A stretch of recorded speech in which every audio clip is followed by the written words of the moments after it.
Very good day, students.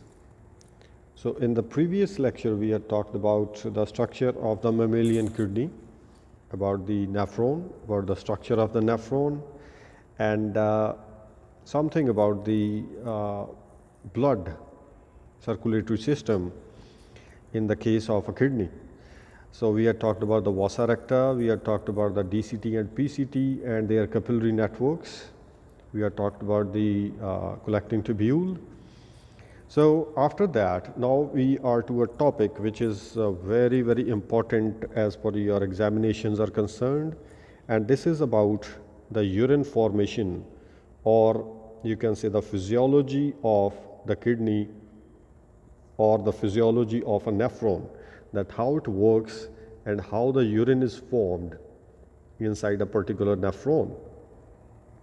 So students, before starting this particular topic, I must give you some concepts that there are some major steps in the formation of the urine.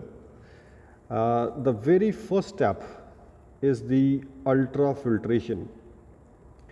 So this is the process where you have a filtrate produced in the body or in the Bowman's capsule by the process of ultrafiltration, and this filtration is due to some factors which we'll be taking up later on.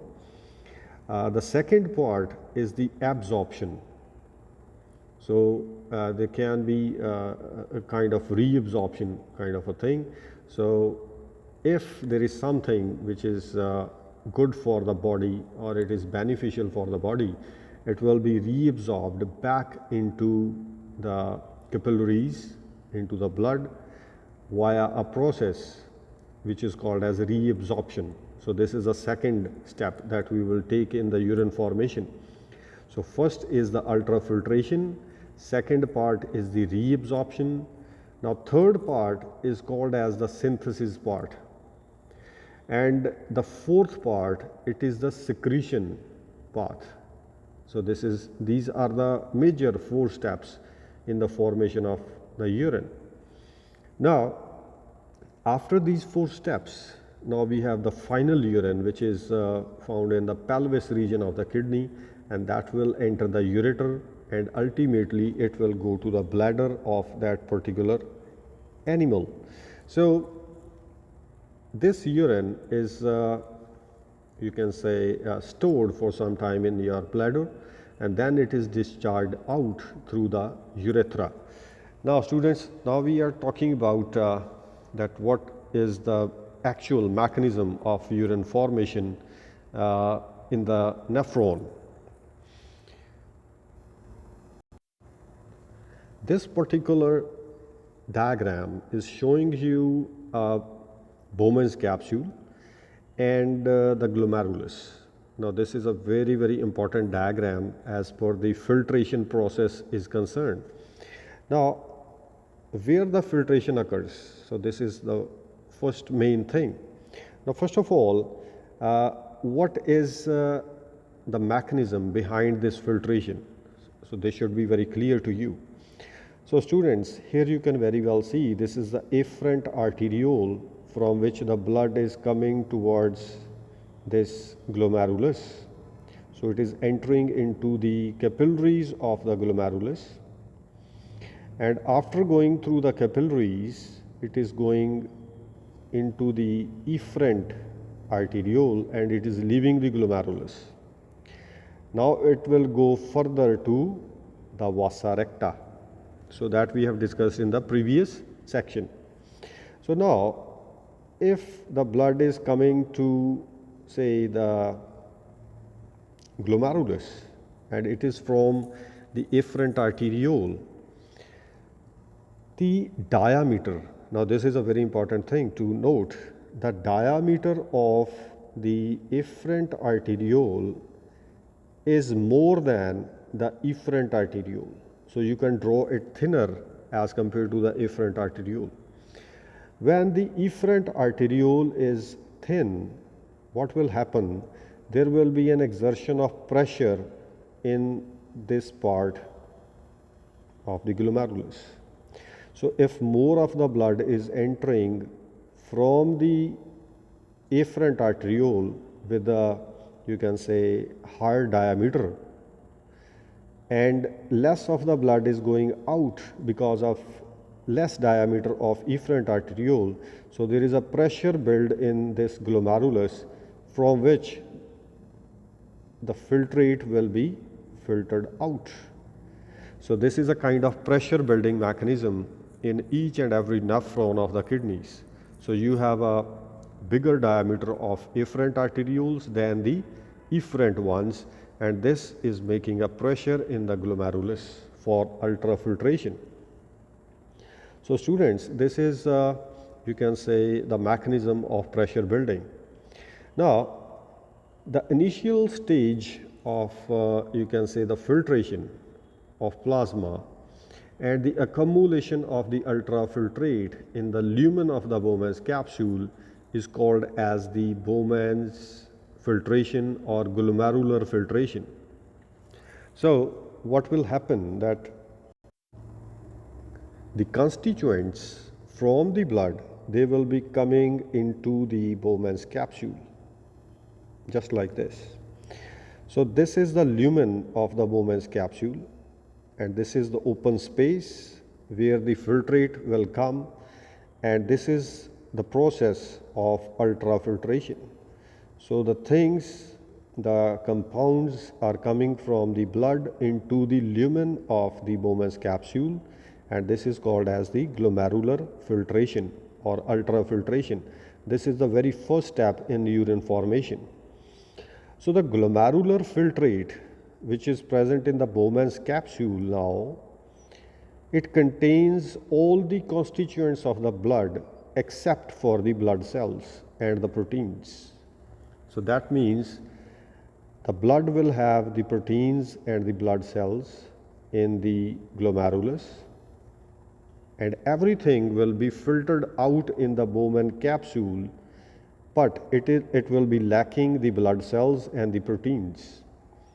So the filtration in the glomerulus is so extensive, it is so big in volume that 15 to 25% of the water and the solutes, they are removed from the plasma.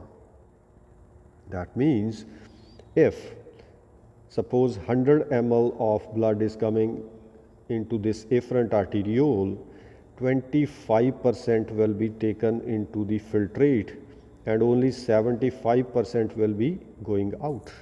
So this much of filtrate is produced every day, and it is going on like 24 hours. So if we see the production of this filtrate, it is produced at a rate of about 125 ml per minute. So it is quite high. So near about 125 ml of filtrate is coming into the Bowman's capsule per minute. So this is a very high rate. And if we take it on a day basis, on a daily basis, it is near to 200 liters of filtrate per day. That means in a single day, 200 liters of filtrate will be produced by your kidney. So this is a very huge rate of filtration in your kidneys. Now, glomerular filtrate, it is subsequently reabsorbed, and the body would quickly be taking it back. Now suppose 200 liters of the filtrate, it is coming into your Bowman's capsule, suppose, and it is going down. So what will happen? So there will be kind of a dehydration condition. So much of fluid. Suppose we are taking 3 liters of water daily, 3 or 4 liters. So that means if 200 liters is a filtrate, then it is going back into the blood. It is reabsorbed again and again. So that means the filtrate is produced, it is going into the Bowman's capsule, then it is reabsorbed again, and only a few liters, or you can say few ml, is given out as the urine.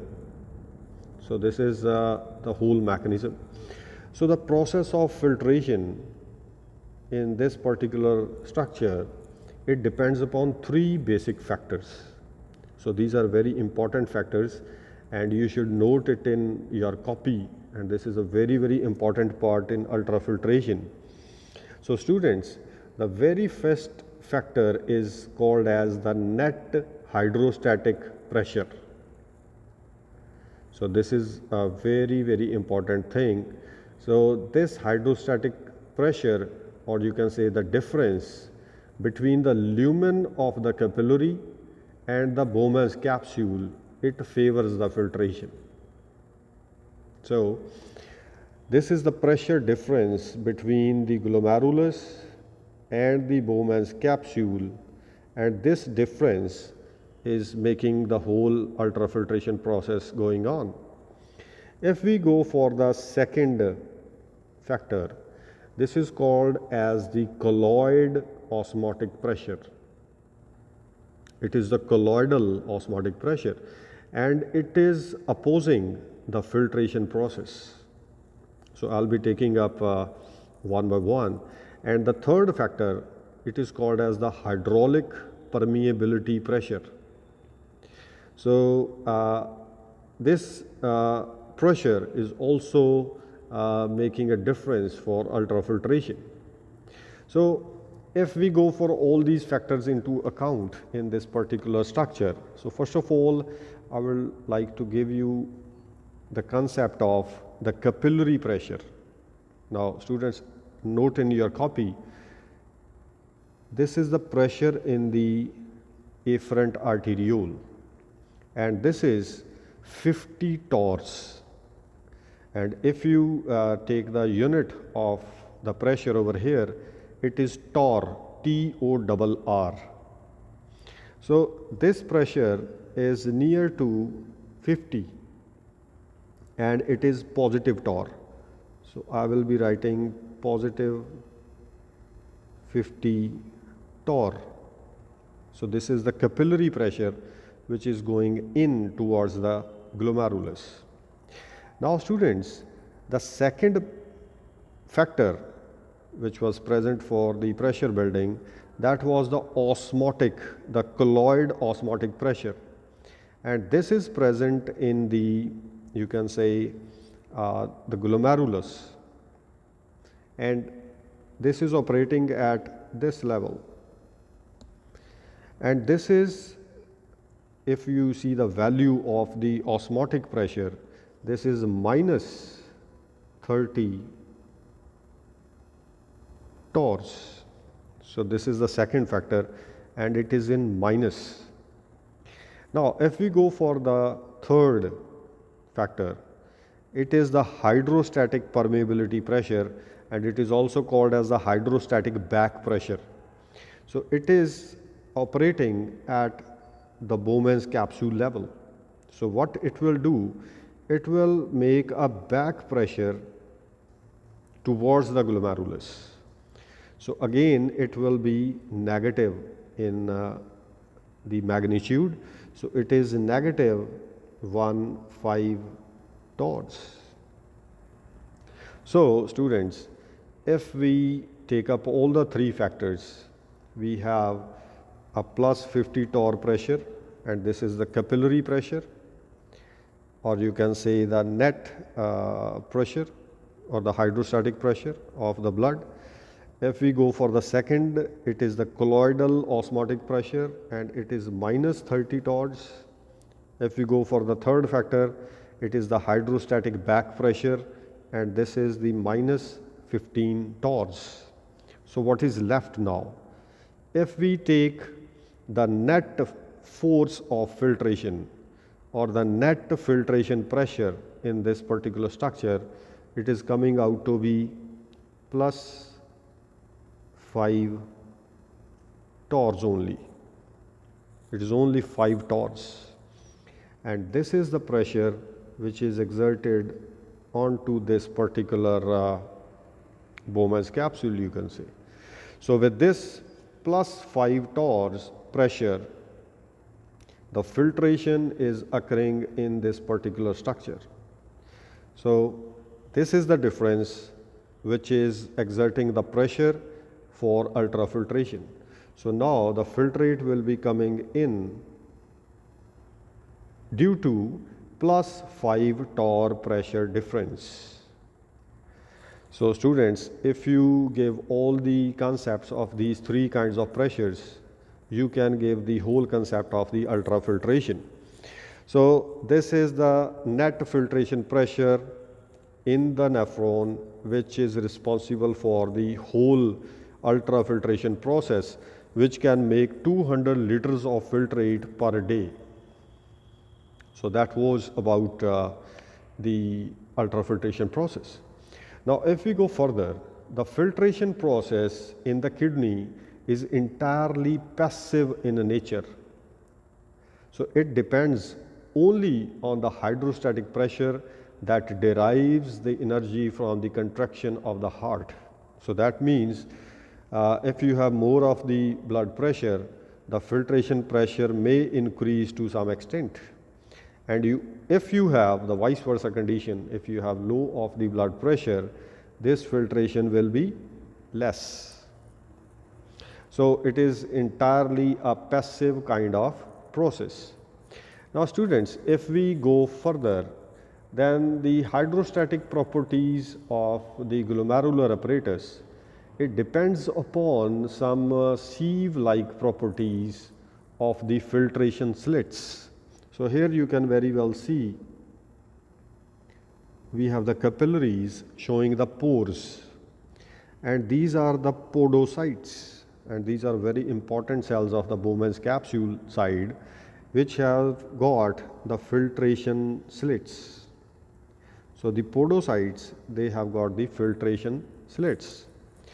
Now if I show you a structure of these podocytes, so then you will have a good idea that how this filtration process it occurs.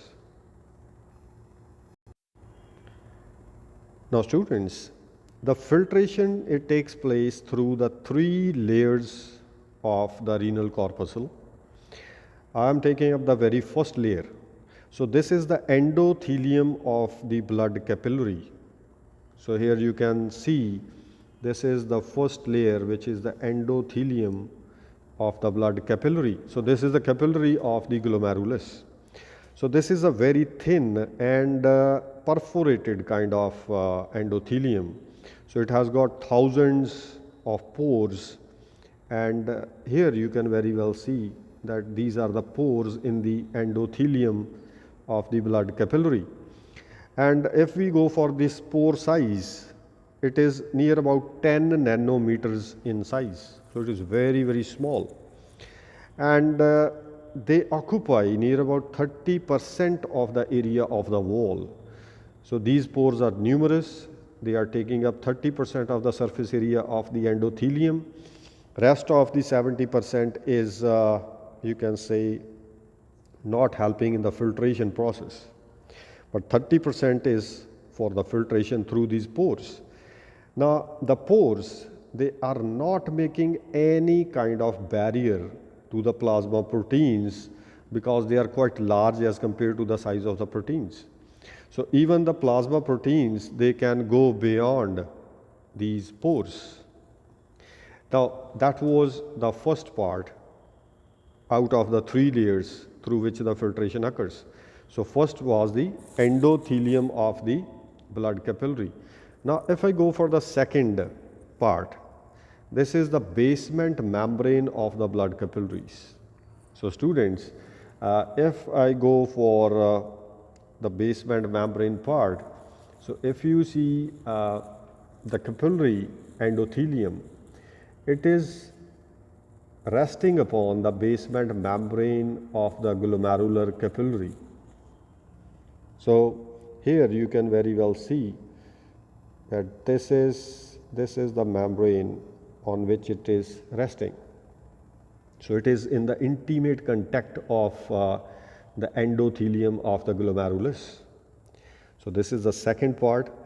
So all the epithelial cells, which are present in the epithelium, they are resting on the basement membrane.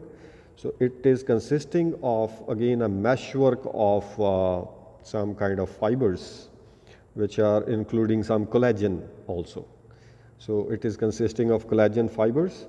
So water and small solutes, or you can say small solute molecules, they can pass through the spaces between these fibers.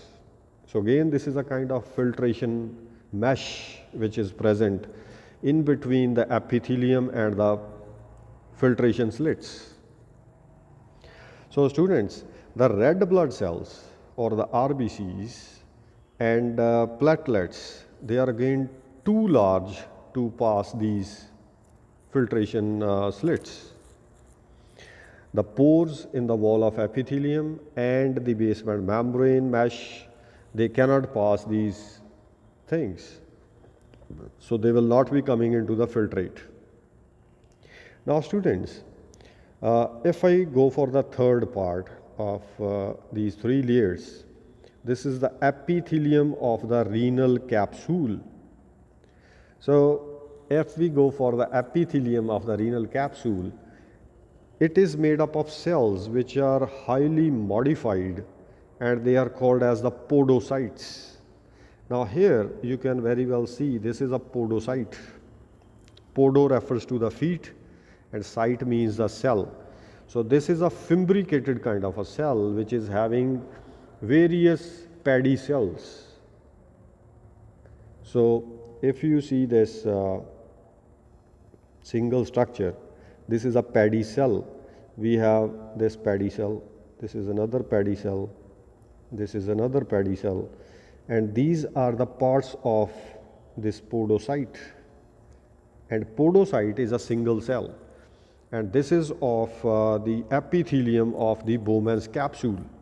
Now this is a very important thing.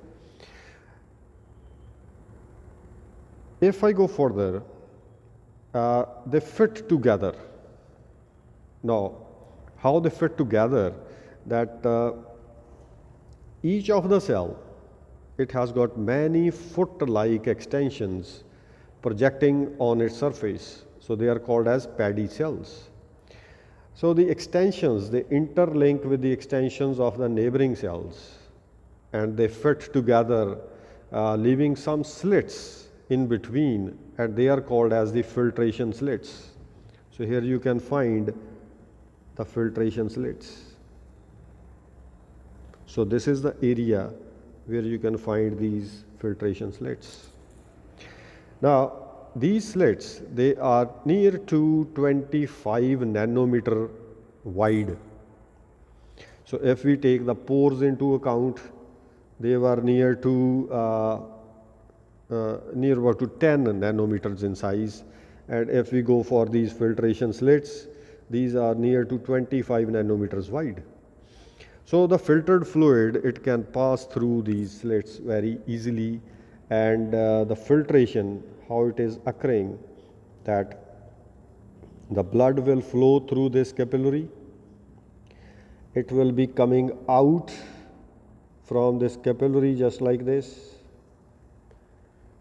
From the pore of the capillary, it will be coming out, and then it will reach the filtration slits, and when it will come out of the filtration slits just like this, now it is coming into the Bowman's capsule.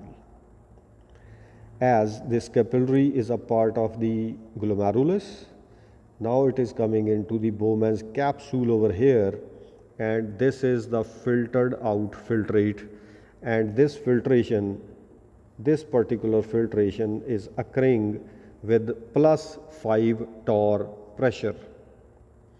So I am talking about at the level of the Bowman's capsule.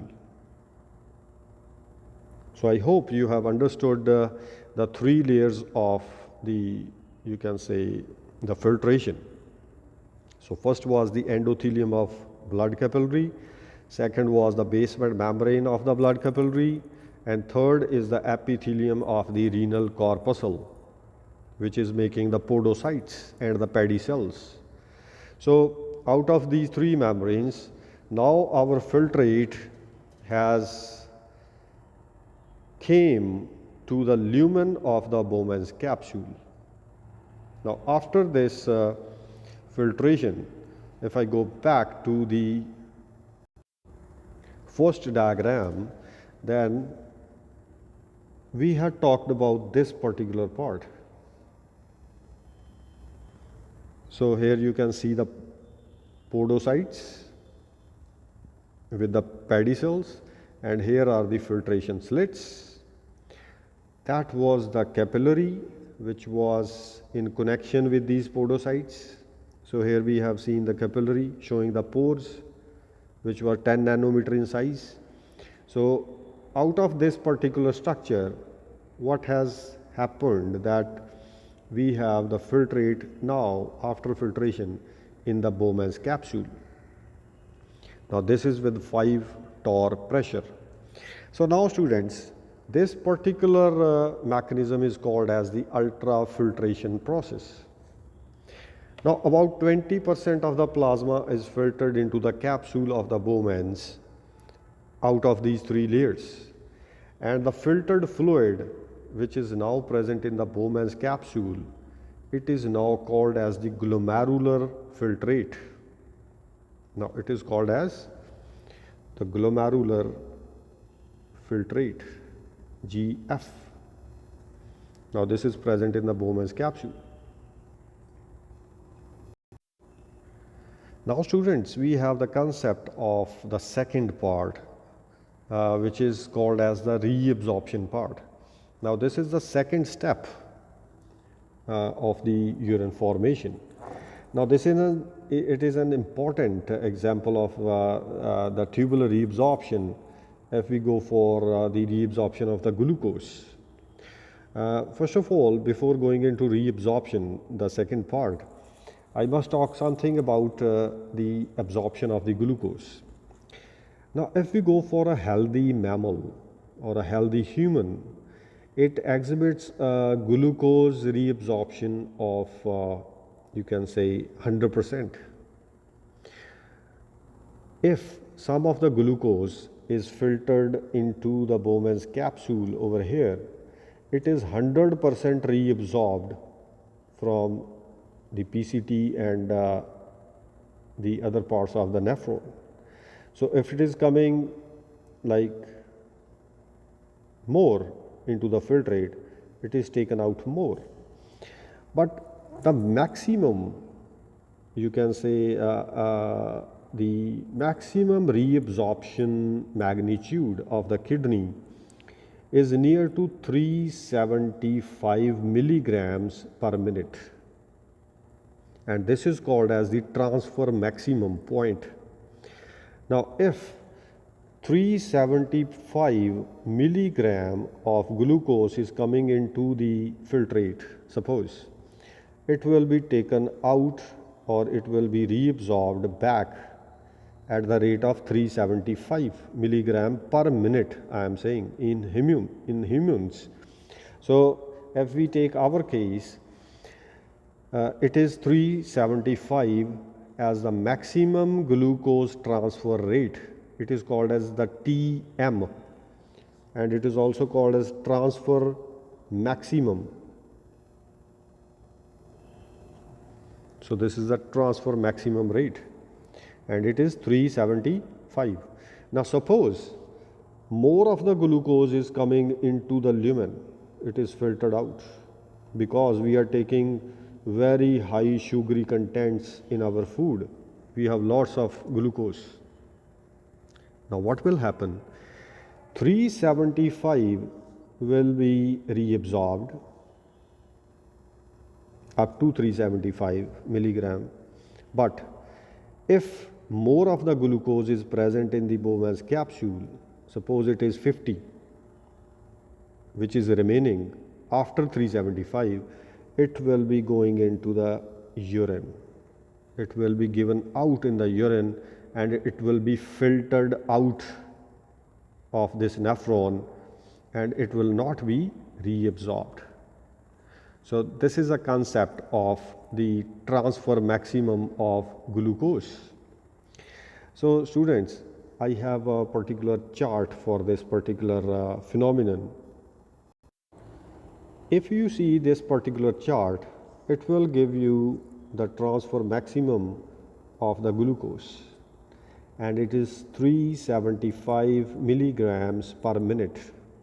Now what we have in this graph, we have a plasma glucose level,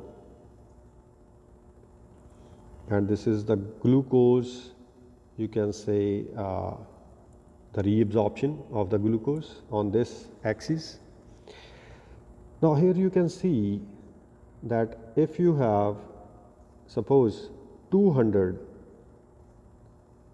milligrams of glucose which is coming into the filtrate, it will be reabsorbed. It is being reabsorbed. But if you have a 375 of glucose in the filtrate, it is again reabsorbed. If you have 375, it will be reabsorbed. But if you have more than 375 glucose in your filtrate, it will be filtered out in the urine. So it will not be reabsorbed. So here we have a plateau which is coming at 375 level, and this will be the transfer maximum for reabsorption of the glucose. And if more of the glucose is coming into the filtrate, it will be filtered out, it will be excreted out into the urine. So if a person is diabetic, suppose if it is in diabetes mellitus, so the appearance of the glucose in the urine is due to the saturation of the carriers which are responsible for the glucose transport. So that means the whole of the carriers up to 375, they are busy, and the patient of the diabetes is having more glucose, and that will be given out in the urine, which is beyond the level of the transfer maximum of the glucose. So students, that was the part of the reabsorption if we take up the example of the glucose. Now here students, we are talking about the reabsorption per day. If we talk about the per day reabsorbed fluid, so I have told you that about 200 liters of filtrate is produced per day, and out of these 200 liters filtrate which is produced in the Bowman's capsule over here, 99% of the water is reabsorbed, and only near to 1.5 liters of urine is produced per day only. So that means if you are making 200 liters of fluid or filtrate over here, only 1.5 liters will be going out as the urine. So 99% of the water is reabsorbed over here. So this is the process of reabsorption out of this particular proximal convoluted tubule and the loop of Henle. So we will be taking up this particular mechanism of reabsorption in this particular part of the lecture. So if I go for the selective reabsorption, so first of all we have the proximal convoluted tubule over here. So this is a very active part of the reabsorption. So here you can very well see that all of the glucose, the amino acids, the vitamins, hormones, about 80% of water, 80% of sodium, of chloride, potassium, and about 40 to 50% of urea is reabsorbed from the proximal convoluted tubule. Now this part is making a kind of concentrating process. So if it is taking out 80% of the water of the filtrate out, that means the urine is much more concentrated in this particular part. And it is also actively taking some of the salts out. So you can write in your copies. 67% of the sodium is removed or it is reabsorbed by active transport. So here we have written sodium. So this is near to 67. If it is the actual, if we take the actual amount of the sodium, it is near to 70% of the sodium it is removed actively. So this is a very important thing to note. So this is active transportation. If we go for the other solutes in this particular part, chlorine or the chloride ions, they are also following the sodium passively. Now here I would like to give you the concept that sodium is taken actively and the chloride ions, they follow them passively. They are not actively transported. Near to 80% of the filtrate is reabsorbed before it reaches the loop of Henle. So this is the part, the proximal convoluted tubule. It is a very, very important part as per the reabsorption process is concerned. The result of this particular reabsorption process is the formation of a tubular fluid which is iso-osmotic with respect to the plasma and the interstitial fluids. So this is all the osmoregulatory mechanism also. So if I go for the whole of the process into, I take the whole process into account, 80% of the filtrate, it is reabsorbed in this particular part. So this is a very, very important part as per the reabsorption is concerned. So in the lower diagram, you can very well see that what is the reabsorption. So here we have a brush bordered microvilli of the epithelium of the tubule. So this is the tubule of the proximal convoluted tubule. So this is the lumen where we have the glomerular filtrate. Now this filtrate is reabsorbed just like this into the blood capillary of the vasa recta. So what we have seen in the previous sections. So if you go just like here, so this is the blood capillary in which the reabsorption will take place. So all the things from this proximal convoluted tubule, they will enter into the capillaries just like this for reabsorption. So this is a kind of mechanism which is present over here if you see this particular diagram. So students, that was about the proximal convoluted tubule. Now if I go for the mechanism of this process, now here the diffusion of the sodium ions down its chemical gradient from the higher concentration outside to the lower you can say concentration inside and towards a negatively charged interior of the cell. So this is the main you can basis of the proximal convoluted tubule. Now here you can very well see the sodium is entering into the proximal convoluted tubule cell. So this whole of the cell is a single cell of the PCT. Now we are talking about the entry of the sodium ions. So this is the diffusion down its gradient.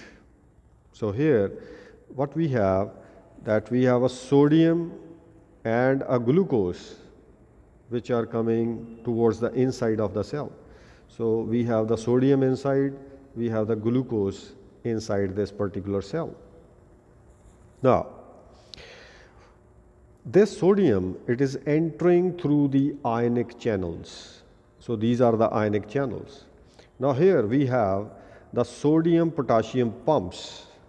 These are present in the bases and the sides of the cell pumps, and which is giving out 3 sodium ions for every 2 potassium ions and this is the basic mechanism of you can say the sodium potassium pump. So that is happening at this particular level if we go for the stage number 2. Now this maintains the sodium diffusion gradient into the cell. So the total of near about 6% of total ATPs used in the full body of the human, they are used in the kidneys by these pumps. So these are so enormous, or they are huge in amounts in the kidney. So they are taking 6% of the total ATPs in your bodies. Now if I go further, if I go to now stage number 3, now this is stage number 3. Now here what is happening, that the sodium that diffuses into the blood capillaries. So here it has been shown that the sodium or the glucose, it's again with the, now here at level 3, the glucose which has entered the body of the proximal convoluted tubule, it is going out into the blood. So this is with the transfer maximum. So if you have less of the glucose, it will be given out in the, you can say the urine, or it will be reabsorbed back into the capillary. So here the glucose is being reabsorbed into the capillary. Now this glucose, it diffuses into the capillary. The amino acids and some of the other nutrients, they also follow the same route. So here what is happening, that sodium and the glucose, they are coming into the proximal, the convoluted tubule cell, and the sodium, it is being taken in or taken out, you can say, of the PCT cells over here, as we have the sodium and potassium pumps. So 3 sodium ions, they are given out, and 2 potassium ions are taken in by the use of 1 ATP in this particular cell. So this is a kind of removal of the glucose.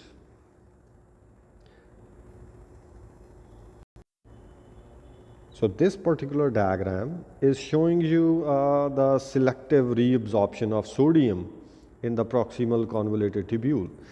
In the previous diagram we have seen the reabsorption of glucose, but here we are concerned with the reabsorption of the sodium.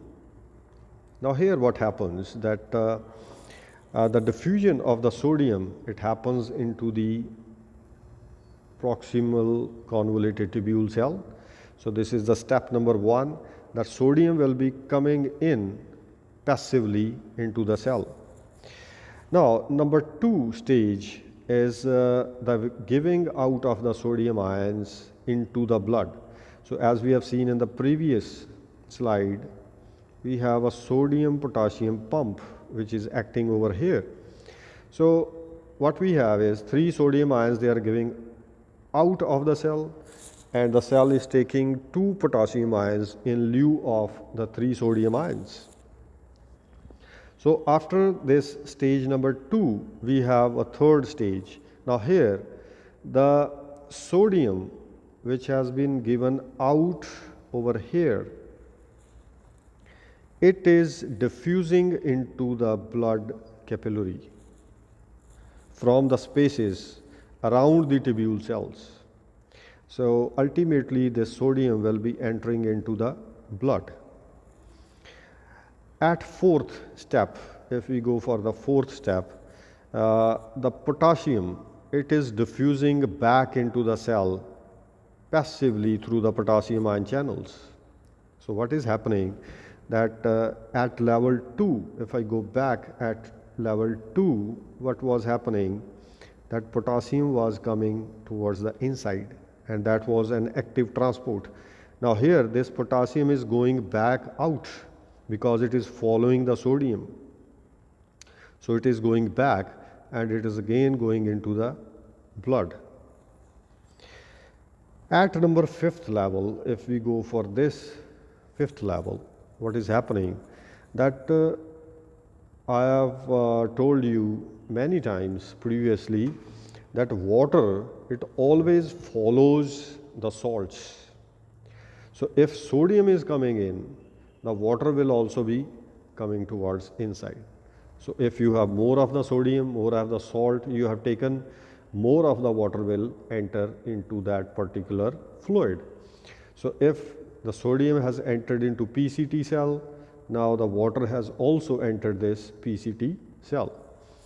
Now this water, it always tends to follow the sodium by osmosis. So this is endo-osmosis kind of a movement, and this occurs from the lumen of the tubule, which is present on this side. This is the lumen of the tubule, and through this tubule cells, it will be going into the blood capillaries. So it will go into, first of all, the outer space, then it will go to the blood capillary. So ultimately, what can be said by this particular mechanism is that if sodium is high in the blood, more of the water will reach into the blood, the volume will increase, pressure will increase. So that will increase your blood pressure. So that is the mechanism, that how the glucose and the sodium, they are reabsorbed from the, you can say, the filtrate. As the filtrate is coming from the Bowman's capsule down into the proximal convoluted tubule lumen. So out of this filtrate, we have taken in the sodium, we have taken in the glucose, we have taken in the water, and these are the mechanisms of the proximal convoluted tubule reabsorption mechanisms, and they are taken back into the blood. So this is called as reabsorption. Now students, after this, what we have discussed till now, that we had a filtrate in the Bowman's capsule. Then we had talked about the proximal convoluted tubule, that we have a kind of reabsorption from this particular site, and the things like glucose, sodium, water, they are reabsorbed back into the blood. Now after this, we have the descending limb of the loop of Henle. Now comes the loop of Henle into account. Now this descending limb of loop of Henle and the inner medullary ascending portion, this part, these are made up of very thin cells. So they have got very thin membranes. They also contain few mitochondria, and they have got no brush border, you can say, surfaces, as they were present in the PCT. So there is no brush border surface as such. So they are not, I am saying not, I am talking about the descending limb and the ascending limb. So these are not actively transporting the solutes. There is no active salt transport in the descending limb of the loop of Henle, and it exhibits a very low permeability to sodium chloride and to urea. This is a very important thing. So if I take the descending limb into account, so it has got 2 or 3 major properties. Number 1, there is no active salt transport. Number 2, it exhibits a very low permeability to sodium chloride. Number 3, it is again low permeability showing to the urea. But very, very important thing, so the important thing is that it is permeable to water.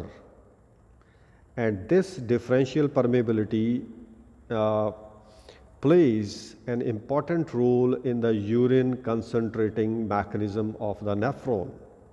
So this part, if I talk about the descending limb of loop of Henle, it is permeable to water only, and it is impermeable to NaCl and urea. So this is a concentrating mechanism in the nephron to concentrate the urine further. So students, if we talk further about the ascending thin limb, because we have seen that the ascending limb has got two parts. One is the thin ascending limb and a thick ascending limb. So we are talking about the thin part. Now, this is inactive also in the salt transport. As we have seen in the descending limb, this is also inactive in salt transport. It is highly permeable to sodium and chloride. Now, this is a very important thing. The descending limb was impermeable to sodium and chloride, but this part is permeable, highly permeable to sodium and chloride. Now, its permeability to urea is low, as it was in descending limb. If we take the water into account, the permeability to water is also low.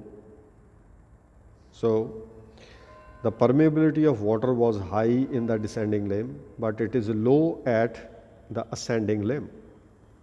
So, that was the role of the thin ascending limb, as it is highly permeable to sodium. So, it can give out the sodium and it can reabsorb the sodium also if required. So this difference in the permeability, it plays again a key role in the urine concentration mechanism of the nephron. So we have seen totally different kind of natures of the descending limb and the thin ascending limb. Now, if I talk further, if I talk about the thick ascending part of the loop of Henle, it differs from the rest of the loop of the Henle. So this is totally different. Now, how it is different? It exhibits the active transport of sodium and chloride. So that means this is the only part of the loop of Henle which is actively transporting the sodium and the chloride ions outward from the lumen to the interstitial space. So that means it can give out the sodium ions and the chloride ions actively. So this is the major role of the thick ascending limb. If I go further, the ascending limb, it has a very low permeability to water. So as we have seen in the case of thin ascending limb, it is also having a low permeability to water, and here the thick ascending limb is also having a low permeability to water. So these were some of the characteristics of the loop of Henle, the descending limb and the ascending limbs. Now, if I come to the distal convoluted tubule, which is the next part in the nephron, this part is the distal convoluted tubule. The movement of the salt and the water across the DCT is somewhat complex. So, what is happening? You should write it in your copies. First of all, the distal convoluted tubule is very important in the transport of potassium, protons, the hydrogen ions, and ammonia into the lumen. So this is a very important thing. So these three things, potassium, hydrogen ions, and ammonia, they are taken into the lumen actively. So these things are going into the tubule actively.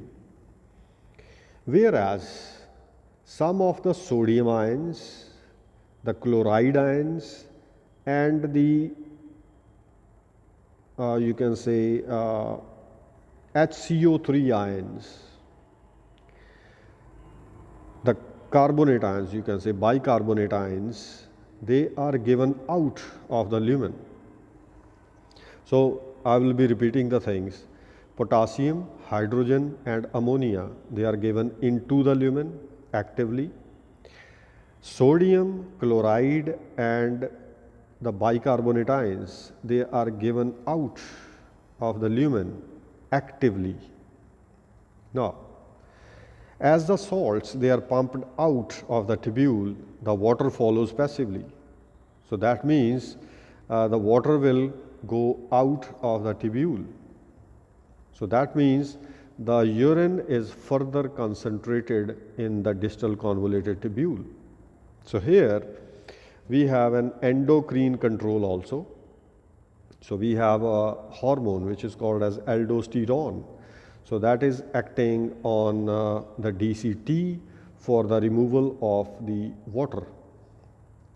So this aldosterone is coming from the adrenal cortex and it is acting on the distal convoluted tubule, and that will affect the reabsorption of the water from this particular part.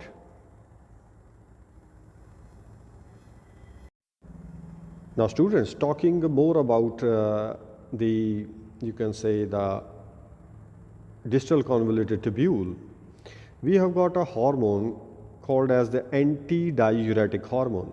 So this is also known as ADH. This particular hormone, it is very helpful in the precise control of the solute potential. And diuresis, you must have heard of diuresis. So diuresis is the production of large amounts of dilute urine.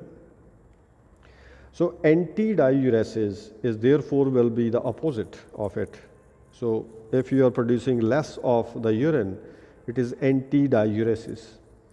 Now ADH, the hormone ADH, which is acting on this particular area, the distal convoluted tubule, along with the aldosterone, it has got an antidiuretic effects. That means it has the effect of making urine more concentrated. So that means if you have more of the ADH acting onto this particular tubule, less of the urine will be going out. So it has got an antidiuretic effect. Now ADH, or the antidiuretic hormone, it is a peptide kind of hormone, and it is sometimes also known as the vasopressin. It is made in the hypothalamus and it passes the short distance to the pituitary gland by neurosecretion, and it acts on the DCT to concentrate the urine. Now, when the blood becomes more concentrated, in this particular situation where too little water has been taken in, if you are drinking less of the water, what will happen? Your blood will become more concentrated. So excessive sweating has occurred in these cases. If you have been in hot places, more of the water has been lost from your body. So that can also lead to more concentrated blood. So in this particular case, the osmotic receptors in your brain or the hypothalamus, they detect the low blood solute potential. So what will happen? These osmoreceptors, they will set up some nerve impulses which will pass through the posterior pituitary gland where the ADH is released. So what will happen? The ADH will be released, it will reach the distal convoluted tubule in high amounts, and then less of the urine will be formed and water will be conserved in your body. So this is a kind of mechanism of ADH to concentrate the urine. Okay, students, so if we talk about the collecting duct, it is also under the control of the ADH. So here the removal of the water from the collecting duct, it is again a kind of reabsorption, and this is under the control of ADH, the Antidiuretic Hormone. Now if we talk about the collecting tubule, this is the last part of the nephron, it is permeable to water and it allows the water to flow from the dilute urine into the interstitial space. So that means it can take out the extra water out from the urine. So then a concentrated urine will be given out.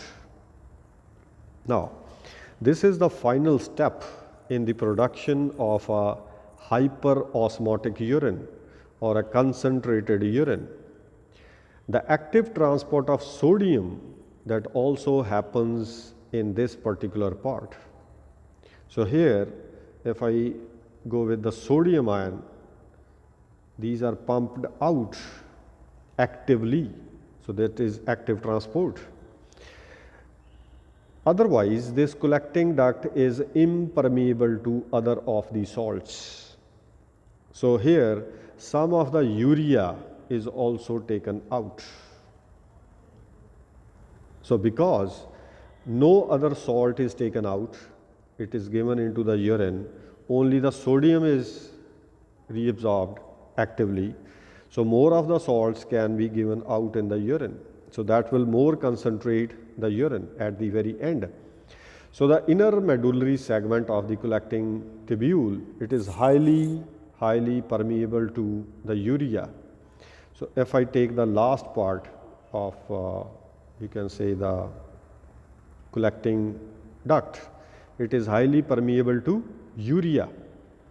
So the rate at which the water is reabsorbed in this particular section, it is controlled via antidiuretic hormone from the pituitary that we have discussed earlier, that how ADH is producing a concentrated urine.